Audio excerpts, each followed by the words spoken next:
Hello my dear students, how are you all? Students, welcome to our YouTube channel Alok professionals. Students, हम लोग BCom third semester के बच्चों के लिए एक बहुत ही important core paper GST and indirect tax पढ़ रहे थे। And GST and indirect tax में हम लोगों ने अभी तक कवर किया है प्लेस ऑफ सप्लाई तक। ओके, हमने यूनिट 1 पूरा कवर कर लिया था। यूनिट 2 जैसे आपका सिलेबस है उस हिसाब से हमने यूनिट 2 भी ऑलमोस्ट कवर कर लिया है। हमने यूनिट 2 में सप्लाई क्या होता है वो कवर किया था। Composite supply, mix supply, composition scheme हमने पढ़ा, time of supply, place of supply. उसके साथ साथ आज हम लोग जो कवर करेंगे वो कवर करेंगे वैल्यू ऑफ सप्लाई। देखो, एग्जाम पॉइंट ऑफ व्यू से मैंने आपको बोला था कि जो आपका यूनिट 2 है वो सबसे बड़ा होने वाला है। ठीक है, यूनिट 2 बहुत ज्यादा है तो आपको कुछ लिमिटेड और बीकॉम लेवल में जितना पढ़ते हैं ना वैसे ही पढ़ना है। ठीक है, तो एक एक चैप्टर आपका 1-2 क्लासेस में कवर हो जाएगा। उसके बाद यूनिट 3 एंड यूनिट 4 जो है आपका वो बहुत ही इजी है। ओके, तो चलिए स्टार्ट करते हैं। आज एक नया चैप्टर हम लोग स्टार्ट करेंगे जिसका नाम है value of supply under GST. Already मैंने बोला था कि जीएसटी के लिए 3 चीजों की इंपॉर्टेंस बहुत ज्यादा है: time of supply, value of supply and place of supply. Okay, time of supply, place of supply and value of supply. Time of supply हमें यह बताता है कि सर हम जीएसटी कब अप्लाई करेंगे। ठीक है, टाइम ऑफ सप्लाई हमें यह बताता है कि कौन सी डेट में या फिर कौन से टाइम में हमारा जीएसटी का लायबिलिटी अराइज होता है। सिमिलरली अगर मैं बोलूं place of supply, place of supply sir क्यों इंपॉर्टेंट है? प्लेस ऑफ सप्लाई हमारा इस वजह से इंपॉर्टेंट है क्योंकि प्लेस ऑफ सप्लाई से हमें यह पता चलता है कि भाई कौन से स्टेट को जीएसटी लगेगा, या हमारे ऊपर सीजीएसटी और एसजीएसटी लगेगा, या फिर तो हमारे ऊपर आईजीएसटी लगेगा, integrated goods and service tax. So time of supply important है, कब जीएसटी देना है। प्लेस ऑफ सप्लाई इंपॉर्टेंट है कि कहां पे, किस गवर्नमेंट को हमें जीएसटी देना है, हमें एसजीएसटी देना है, सीजीएसटी देना है, या फिर हमें आईजीएसटी देना है, कौन से स्टेट गवर्नमेंट को हमें टैक्स देना है। अब बचा वैल्यू ऑफ सप्लाई।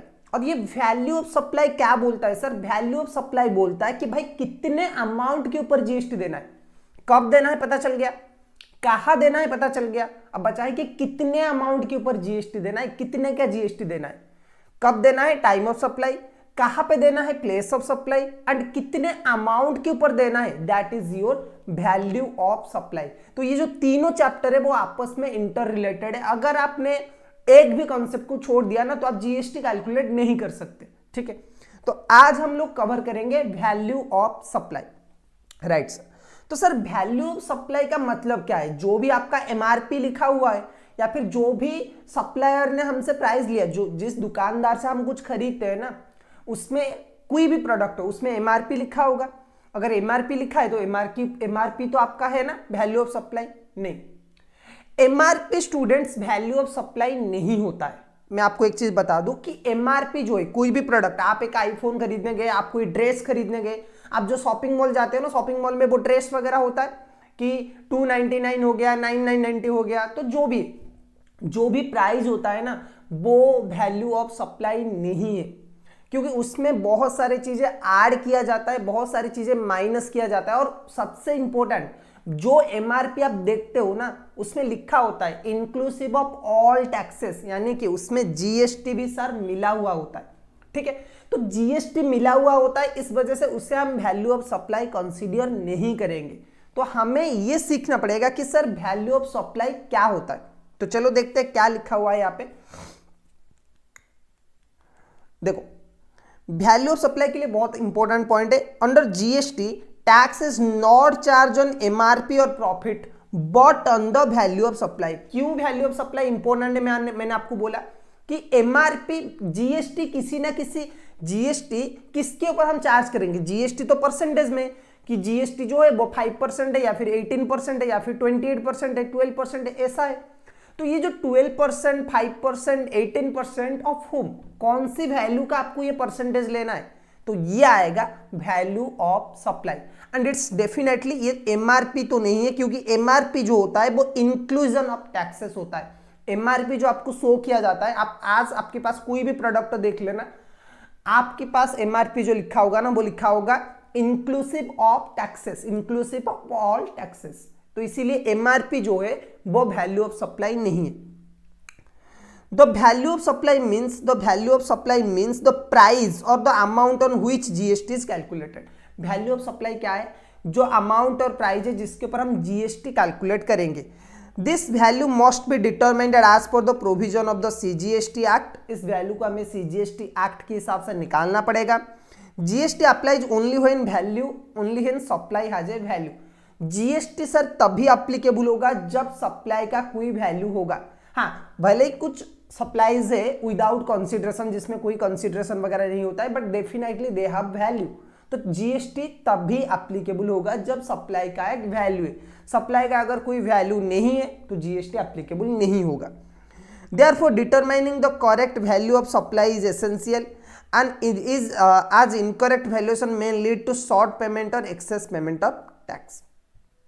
ठीक है, अच्छा sir, meaning of value of supply, value of supply असल में क्या होता है जरा वो बता दीजिए हमें। वैल्यू ऑफ सप्लाई असल में क्या होता है जरा वो बताइए हमें।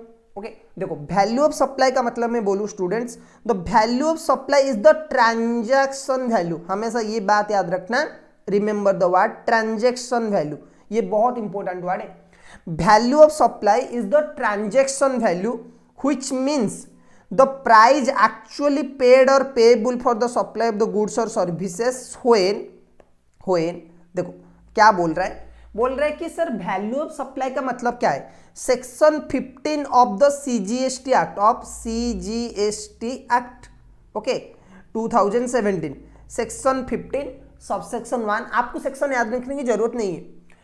वैल्यू ऑफ सप्लाई का मतलब क्या है, सेक्शन 15 सबसेक्शन 1 के हिसाब से वैल्यू ऑफ सप्लाई का मतलब है, देखो the value of supply is the transaction value. The value of supply is the transaction value which means the price actually paid और payable, the price actually paid और payable for the supply of the goods और services.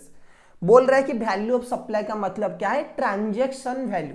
अब ये transaction value का मतलब क्या है, transaction value का मतलब है price actually paid or payable for supply of goods or services when supplier and recipient are not related person। जब supplier and recipient जो goods बेच रहा है, जो goods और services खरीद रहा है, दोनों अगर आपस में related person नहीं है एंड अगर प्राइस, सिर्फ price is the only consideration, मतलब जो पैसा है money is the only consideration, कोई काम वगैरह या फिर अदर कंसिडरेशन नहीं है, तो जो भी बायर ने पेमेंट किया सेलर को, जो भी प्राइस डिसाइड किया गया, that is your transaction value. दोबारा बोलता हूं sir, what is the meaning of value of supply as per the GST act. तो सीजीएसटी एक्ट का सेक्शन 15 सबसेक्शन 1 ये बोलता है the value of supply is the transaction value. Value of supply कौन सा वैल्यू है, ट्रांजैक्शन वैल्यू है। Sir ये ट्रांजैक्शन वैल्यू का मतलब क्या है, ट्रांजैक्शन वैल्यू का मतलब ये बोलता है which means the price actually paid और payable for the supply of the goods और सर्विसेज। जो प्राइस कस्टमर और बायर पे कर चुका है, जो बायर पे कर रहा है फॉर गुड्स और for supply of the goods और सर्विसेज, जब बायर एंड सेलर दोनों अननोन पर्सन है, दोनों रिलेटेड पर्सन नहीं है, दोनों के बीच में कोई रिलेशन नहीं है, रिलेटेड पर्सन नहीं है, and price is the only consideration, मतलब सिर्फ पैसा जो है वही एक कंसिडरेशन है, अदर कोई कंसिडरेशन नहीं है। तो जो ट्रांजैक्शन वैल्यू आएगा वो होगा वैल्यू ऑफ सप्लाई। अच्छा एग्जाम्पल ले लेते हैं, एक एग्जाम्पल दिया है यहाँ पे देख लो। A sell goods to B for 50,000। देखो ए ने क्या किया, बी को गुड्स बेचा है। A sell goods to B for 50,000। A and B are unrelated person. A ने बी को गुड्स सेल किया 50,000 का। ए एंड बी दोनों अनरिलेटेड पर्सन है and there are no hidden charges, और कोई हिडन चार्जेस वगैरह अवेलेबल नहीं है वहां पे। तो यहाँ पे वैल्यू ऑफ सप्लाई में बोलूँ कितने का आएगा सर, 50,000 का आ जाएगा। यहाँ पे वैल्यू ऑफ सप्लाई कितने का आएगा, 50,000 का आ जाएगा।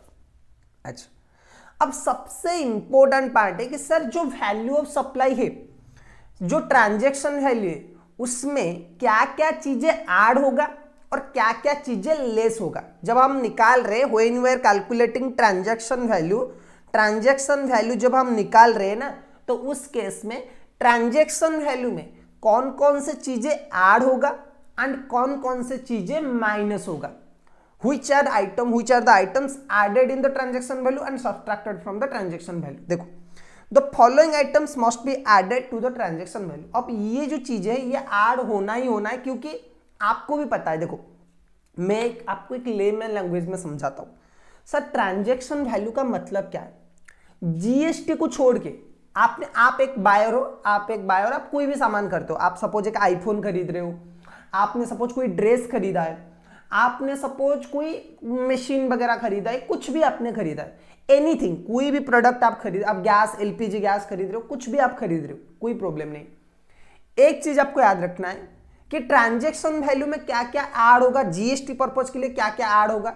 सर जो आपने अपनी पॉकेट से पे किया है, जो एनीथिंग यू पे फ्रॉम योर पॉकेट, ओके, आपने कुछ भी अपने पॉकेट से पे किया है सर उस प्रोडक्ट को लेने के लिए, सॉरी स्टूडेंट्स, आपने कुछ भी पेमेंट किया है, आपने कुछ भी अपने पॉकेट से पे किया है उस सामान को लेने के लिए, that is your transaction value, वो ऐड हो जाएगा। आपको कुछ बेनिफिट मिला है वो माइनस हो जाएगा। आपने अपनी जेब से जो भी दिया है that will be added in the transaction value. और आपको जो रिटर्न में मिला है, आपको जो भी रिटर्न में मिला है that will be deducted from the transaction value. तो चलो देखते हैं सर क्या क्या चीजें ऐड होगा और क्या क्या चीजें माइनस होगा। देखो the following items must be added in the transaction value. Transaction value में ये सारे आइटम्स ऐड किया जाएगा। Number 1 taxes and duties. Sir अभी तो बोला कि जीएसटी का बिना जो वैल्यू होता है वो होता है आपका ट्रांजैक्शन वैल्यू। हाँ यहां पे लिखा है ना एक्सेप्ट जीएसटी। भाई जीएसटी को छोड़ के अगर आपने कोई भी टैक्स दिया है, सर जीएसटी को छोड़ के क्या टैक्स हो सकता है? कस्टम ड्यूटी हो सकता है, मतलब इंपोर्ट ड्यूटी। जब आप कोई सामान बाहर से मंगा रहे हो तो उसके ऊपर भी तो जीएसटी लगता है, बिल्कुल लगता है सर। अगर आप एक स्टेट से दूसरे स्टेट जा रहे हो तो आपको जो टोल चार्जेस वगैरह है, एंट्री टैक्स वगैरह है, वो भी देना है, सामान की ट्रांसफर हो रहा है। आपको फ्रेट वगैरह देना है, फ्रेट वगैरह पता है मतलब जो गाड़ी का भाड़ा होता है वो भी देना है। तो सिमिलरली आपको कस्टम ड्यूटी देना है, आपको एंट्री टैक्स वगैरह देना है। ये जो टैक्सेस है गवर्नमेंट को, अगर आप जीएसटी छोड़ के कोई भी टैक्स देते हो ना, that will be added in the transaction value, that will be added in the transaction value. देखो any taxes, duties, cess, fees and charges charged by the supplier under any other law other than the GST must be included। GST को छोड़ के आपने कोई भी tax दिया है like entry tax, custom duty, says, ये सारा जो होगा ऐड हो जाएगा। चलो amount paid by the recipient on behalf of the supplier. अच्छा ये भी एक चीज आपको याद रखना है, कोई चीजें कोई अमाउंट, कोई पेमेंट सप्लायर को करना चाहिए था, कोई पेमेंट सप्लायर को करना चाहिए था लेकिन वो बायर कर रहा है तो वो भी ट्रांजैक्शन वैल्यू में ऐड हो जाएगा। ठीक है, कोई पेमेंट जिसकी लायबिलिटी किसका होना चाहिए, सप्लायर का होना चाहिए, लेकिन उसे पेमेंट कौन कर रहा है, बायर कर रहा है, यानी कि रिसिपेंट कर रहा है, तो उस केस में क्या होगा, वो भी आपका जीएसटी का वैल्यू में मतलब ट्रांजैक्शन वैल्यू में ऐड हो जाएगा। तो देखो क्या है, if the supplier is liable to pay certain expenses but those are paid by the recipient, such amount are added to the value। अगर सप्लायर को कुछ पेमेंट करना चाहिए था लेकिन रिसिपेंट ने किया है, that will be added in the transaction value. देखो एक एग्जांपल देता हूं, supplier should pay freight of 2000 but the buyer pays it 2000 rupees added to value of supply. Suppose आपने कोई चीजें खरीदा, आपने एक वॉशिंग मशीन खरीदा, आपने मान लीजिए कि आपने कोई टीवी खरीदा, बड़ा सा फ्रिज खरीदा, आप जिस दुकानदार से खरीद रहे हो वो वहां से, उसकी दुकान से, उसकी शॉप से आपके घर तक डिलीवरी कर रहा है। अब डिलीवरी करने के बाद जो भाड़ा होता है ना, वो देने की लायबिलिटी किसी का है, वो देने की लायबिलिटी सप्लायर ने बोला कि हमारा जो पर्सन है हम होम डिलीवरी करवा लेते हैं, तो आपने खरीद लिया लेकिन वो पैसा वो आपसे चार्ज कर रहा है, उसका जो भाड़ा है वो आपसे चार्ज कर रहा है, तो उस केस में क्या होगा, that amount will also added in the transaction value. अच्छा इंसिडेंटल एक्सपेंसेस, इंसिडेंटल एक्सपेंसेस का मतलब क्या होता है सर, कि जो छोटे मोटे जो प्रोडक्ट को मतलब सप्लायर की लोकेशन से आपकी लोकेशन तक सही सलामत लाने के लिए जो खर्चा है उसे बोला जाता है इंसिडेंटल एक्सपेंसेस। अब ये इंसिडेंटल एक्सपेंसेस जो कि छोटे मोटे खर्चे होते हैं वो भी क्या किया जाएगा, ऐड किया जाएगा ट्रांजैक्शन वैल्यू में। वो भी क्या किया जाएगा, ऐड किया जाएगा ट्रांजैक्शन वैल्यू में। सो क्या है देखो इंसिडेंटल एक्सपेंसेस में, expenses directly connected with supply such as packing charges, such as commission agent और ब्रोकर को आपने जो भी कमीशन दिया, डिजाइन एंड डेवलपमेंट चार्जेस वगैरह जो भी आपने दिया, ये सारा का सारा क्या हो जाएगा आपका, ये सारे के सारे आपके ऐड हो जाएंगे ट्रांजैक्शन वैल्यू में। Okay, they are must be included in the value. उसके बाद आपका आता है interest, late fees and penalty. Sir ये क्या है, अगर आपने टाइम में पेमेंट नहीं किया है और सप्लायर इंटरेस्ट वगैरह ले रहा है, ठीक है, या फिर पेनाल्टी ले रहा है या फिर लेट फीस ले रहा है, तो वो भी आपकी ट्रांजैक्शन वैल्यू में ऐड हो जाएगा और उसके ऊपर भी आपको जीएसटी देना है। देखो, if the recipient delays payment additional amount like interest penalty must be added to the value. Example, late fees of 500 added, GST applies on also 500. आपने देखा होगा बैंक में आपका ईएमआई वगैरह होता है ना, अगर आपने ईएमआई वगैरह में टाइम पे पेमेंट नहीं किया ईएमआई का तो आपको लेट फीस एप्लीकेबल होता है, तो उस केस में आपको उस लेट फीस के ऊपर भी जीएसटी देना है। ठीक है, तो इसीलिए क्या होता है देखो, if the recipient delays payment additional amount like interest penalty must be added to the value and GST will be also imposed on these late fees, fine और penalty. Okay? अच्छा, सब्सिडीज और एक चीज जो ऐड किया जाएगा वो हमेशा आपको ध्यान रखना है, subsidies link to the price other than government subsidy. Government subsidy को छोड़ के बाकी अगर कोई डायरेक्ट सब्सिडी है जो कि प्राइस के साथ रिलेटेड है, उस केस में भी क्या हो जाएगा, वो सप्लाई वैल्यू ऑफ सप्लाई में ऐड किया जाएगा। देखो, if the supplier receive subsidy directly link to the price from a private party, it should be added. Okay, अच्छा, गवर्नमेंट क्या बोल रहे हैं, मैं एक एग्जांपल देता हूं कि वो क्या ऐड नहीं होगा, अब क्या ऐड हो जाएगा। ठीक है, दो चीजों का एग्जांपल लेते हैं, जैसे कि एक चीज है यूरिया, और अच्छा पता है आपको यूरिया क्या होता है, जो कि खेतों में यूज किया जाता है, एक फर्टिलाइजर है यूरिया। ओके, सो यूरिया क्या होता है ना, यूरिया की जो केजी है, यूरिया की जो पैकेट आता है 50 किलो का या फिर 100 मतलब 1 क्विंटल का, वो बहुत ज्यादा होता है, तो हमारे जो किसान है ना वो एडजस्ट नहीं कर पाएंगे, वो अफोर्ड नहीं कर पाएंगे इसे। इसीलिए गवर्नमेंट क्या करता है, यूरिया जो कंपनी बनाती है उससे डायरेक्टली सब्सिडी देती है कि भाई आप यूरिया की जो पैकेट है वो 400 में बेचो, आप 1000 में बेचो, जो में बेचना है 1500 जितने में बेचना है बेचो, बाकी का जो रेस्ट अमाउंट है वो हम डायरेक्टली आपको पे करेंगे, मतलब कंपनी को पे करेंगे। कंपनी को अगर बनाने में 2000 का खर्चा आ रहा है, कंपनी को गवर्नमेंट बोल रहा है भाई देखो हम आपको 1000 रुपए दे देते हैं, आप किसानों को 1000 रुपए में दो तो सस्ता हो जाएगा। सही है, लेकिन ये जो टाइप के सब्सिडी है ना जो गवर्नमेंट देता है वो अलाउड नहीं होगा। लेकिन यही चीज अगर कोई प्राइवेट कंपनी करती ना, कोई सोलर कंपनी का आप एग्जांपल ले लीजिए जो सोलर सेल्स लगाते हैं। एक सोलर कंपनी ने बोला कि भाई देखो आप ना लोगों को सोलर सेल बेचो, अगर सोलर सेल की प्राइस सपोज एक सोलर सेल की प्राइस 10,000 या फिर 15,000 है तो आप उसे 15,000 में बेचो, कस्टमर को जितने में चाहिए, सपोज कस्टमर को 10,000 में चाहिए, एक सोलर सेल की प्राइस 15,000 है, कस्टमर को 10,000 में चाहिए, हम आपको सब्सिडी दे रहे 5,000 का। अगर कोई प्राइवेट पार्टी ये सब्सिडी वगैरह दे रहा है तो ये क्या होगा, ट्रांजैक्शन वैल्यू में ऐड हो जाएगा। ठीक है, चलो सर। अच्छा सर, कुछ चीजें माइनस भी हो जाएगा। ठीक है, कुछ चीजें सर आपका कुछ चीजें जो है आपका क्या होगा, माइनस हो जाएगा ट्रांजैक्शन वैल्यू से। सर ऐसे कौन कौन सी चीजें, देखो नंबर 1 है डिस्काउंट जो होता है ना, डिस्काउंट माइनस किया जाता है। अब डिस्काउंट दो टाइप के होते हैं, कौन कौन से टाइप के सर, देखो डिस्काउंट बिफोर और at the time of supply, जब सप्लाई किया गया ना उस टाइम पे या फिर उससे पहले आपको डिस्काउंट के बारे में पता था, और एक है सप्लाई डिस्काउंट आफ्टर सप्लाई। दो टाइप के सप्लाई होता है, दो टाइप के डिस्काउंट होते हैं, discount at the time of supply और before the time of supply, and एक और होता है आपका डिस्काउंट आफ्टर सप्लाई और सप्लाई जब पोस्ट सप्लाई डिस्काउंट, ठीक है।